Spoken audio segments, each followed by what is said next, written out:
Hello, everybody. So today we're talking about the case of Corey Daniely. This is a case I have been wanting to talk about for a while now, and we're finally getting to it. And I'm excited to tell you about Corey's story. All the links that I used for research will be down below, like always.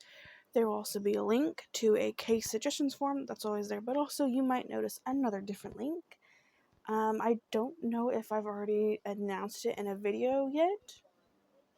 But next month in September, I have a new project that is launching, and that's the link to it if you're interested in going and seeing what I have in store for you.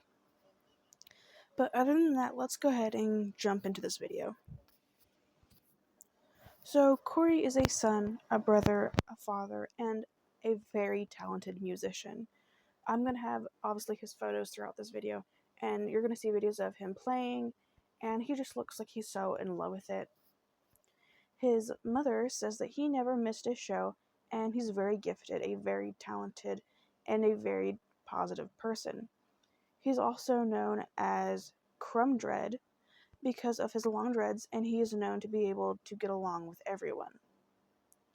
And this is a quote from Tamika Harris, his mother, and she says, "I always say that he can make up. He can make friends with a grasshopper or an ant. He finds the positive in everything," end quote. Corey has 5 other siblings, and he was the second oldest. And just another quote from Tamika.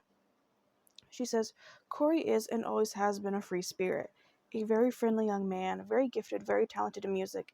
It's like anything he touched, any instrument he touched, he just automatically had a gift for. He played the drums and a piano, and then just one day, next thing I know, he's playing a guitar and recording music," end quote. So he's very gifted. He's very obviously into music, and you can tell that just from the photos, like how passionate he is. You can tell just like how peaceful or like how calm he seems from his photos as well. He seems like a very sweet person just from his photos alone. Like he just has like a really good vibe about him. But unfortunately, this lively individual would sadly go missing on August 7th, 2023 in Kerman, California. It was his 33rd birthday. At the time he went missing, Corey was living in Santa Rosa with a roommate. Tamika spoke to Corey on July 26th when she got a text at work, and Corey asked if she could cash app him $10. She said that, of course, and she would send some cash to spend for his birthday, a little birthday spending money. She said she sent him some money on July 30th, and he said thanks, love you, and promised to speak the following week. Corey told her that he was on his way to LA, and she told him to be safe. That was her last contact with him. A week later, she texted him happy birthday, but she did not get a response. Initially, she didn't worry, she just assumed he was out having fun for his birthday. But the next day, there was still no response, and that is when she began to worry. Tamika got a concerning text from her daughter, and it was a screenshot of a message that came across Corey's Facebook page. It was from a guy saying, quote, "Hey, has anybody seen Corey? Get in contact with me and let me know because I have his phone. I have his backpack," end quote. So Tamika would reach out to this man. He told her that Corey was at a house in Kerman around 3 a.m. on August 7th, and that Corey and one of the guys at the house got into an argument, and Corey got mad and walked out of the house and just walked away. Tamika asked if there was blood or if it was like a violent fight, and he said no, that there wasn't. He said no to the blood, but wasn't straight on if the fight had been physical or not. Corey just left the house without a shirt on, which Tamika also found strange. So Kerman is 2 hours from LA, and Tamika was unsure of why he would be there because he's unfamiliar with that area, and someone must have had to drive him there. The man she contacted had suggested that Corey might have hitchhiked back to Santa Rosa. On August 9th, the family reported him as missing, and police confirmed Corey was last seen in Kerman, although they noted, quote, "It is not clear what caused him to walk away," end quote. So they're not even quite sure.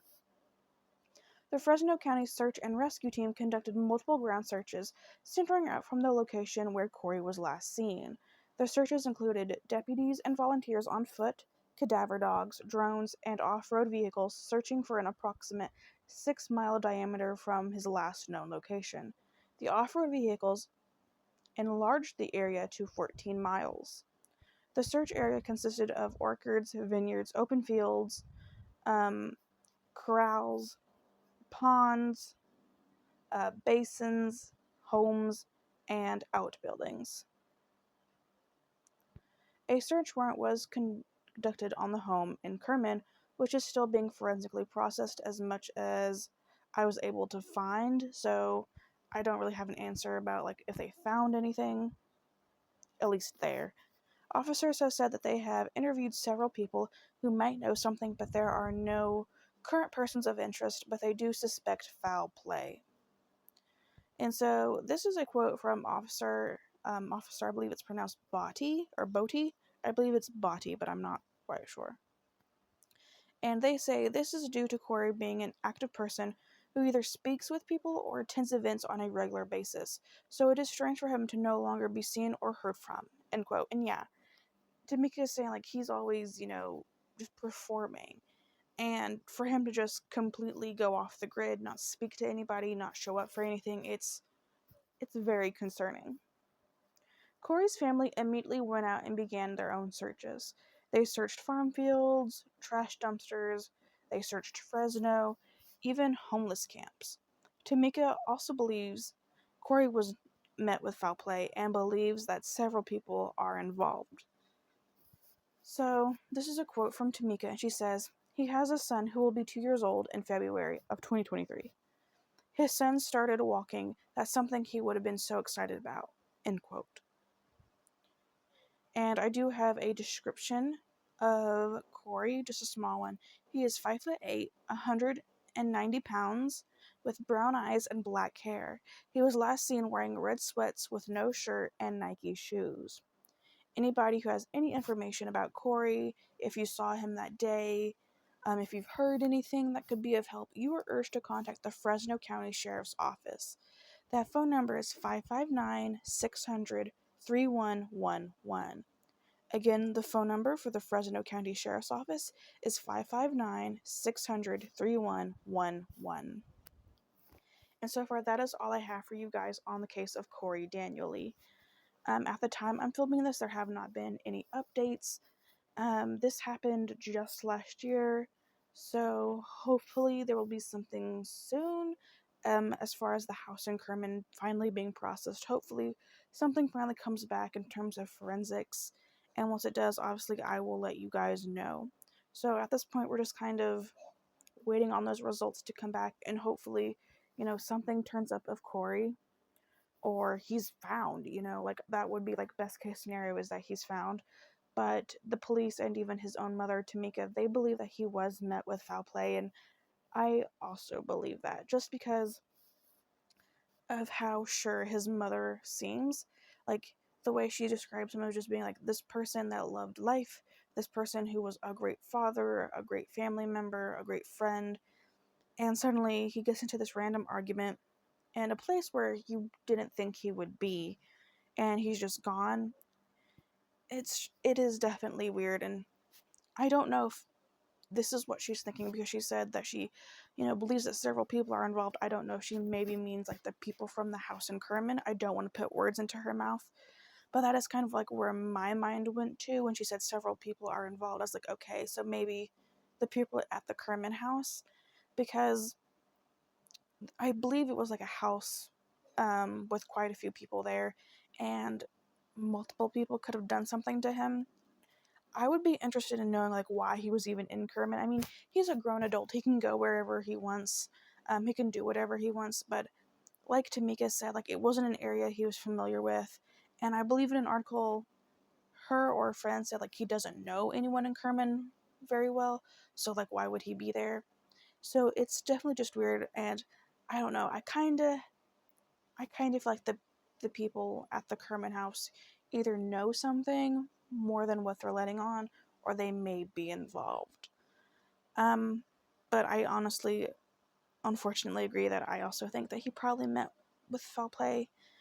Um, and it's really sad because there's a 2-year-old, well, I believe now he's 3 years old, a little boy that doesn't have his father, and he might have to grow up without his father. And his family, they deserve to know, like, what happened. They deserve those answers, and I really hope that they get them. And I just think it's like how quickly they went out and they started doing their own searches. Like, they just want to bring him home. So I hope that we'll see more videos done about Corey, and his name will be put out there more, and maybe we'll finally get some answers this year. But that's all I have for you guys. Thank you so much for listening to Corey's story. If any of his friends or family comes across this, I just want to say that I hope this was the correct information that I put out there. It was everything I was able to find online, and I hope that I'm keeping his name out there and keeping his story alive. And I really hope you guys get your answers that you guys deserve. And you guys are in my thoughts. And that's going to be all for me. But I will see you guys very, very soon. Bye, guys.